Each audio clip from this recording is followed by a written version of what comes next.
Tourism.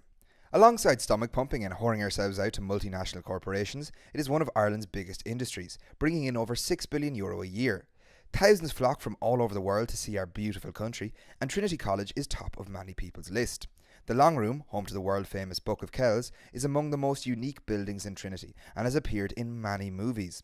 It has played the challenging role of a library in Harry Potter, was ripped off for the Jedi Archives in Star Wars, and was even a British soldier in the Irish classic The Wind That Shakes the Barley.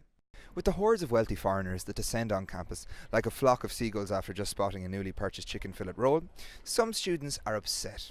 They feel college is focusing more on squeezing every last penny out of anyone who dares to pass within 100 metres of the big black Protestant gates than focusing on providing a quality education. With every tourist we approached unable to understand our accents, we found some students who had some very strong opinions on the matter indeed. Ty Hennessy is a third-year History of Art and Architecture student and has had first-hand experience dealing with disruptive tourists. Sure wasn't I sitting down in my lecture on Brunel or Gallipoli or someone, and didn't these two elderly ladies come in? So that was grand. They sat down, spahan, no bother, probably learned more than anyone else in the room. I didn't know where they were from, but they didn't ring in Carlinstown, I'll tell you that for nothing high. They sat down, that was grand, but they took out a powerful camera, and they took a pic. Just the flash lit up the room like the Virgin Mother had just appeared.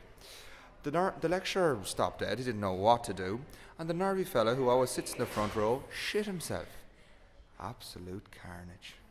Outside the Arts Block, another tourist attraction that is modelled after its namesake, the Eastern Bloc, we found a young woman who was extremely dissatisfied with college's policies. This college is trying to price us out of the city. They charge $1,000 a month to live in these dingy little apartments on campus and nearly as much to live in halls. I'm sure there aren't even enough of them.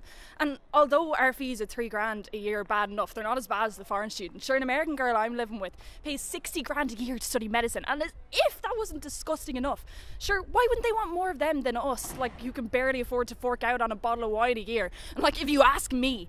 Although Mairead made some valid points, while we were editing this video we received a delightful offer to run a segment advertising college's latest merchandise and how to prepare a Trinity approved meal, which we agreed to once they explained the many upsides of their gigantic cheque. We'll come back to Mairead later, but now it's over to you, Crem.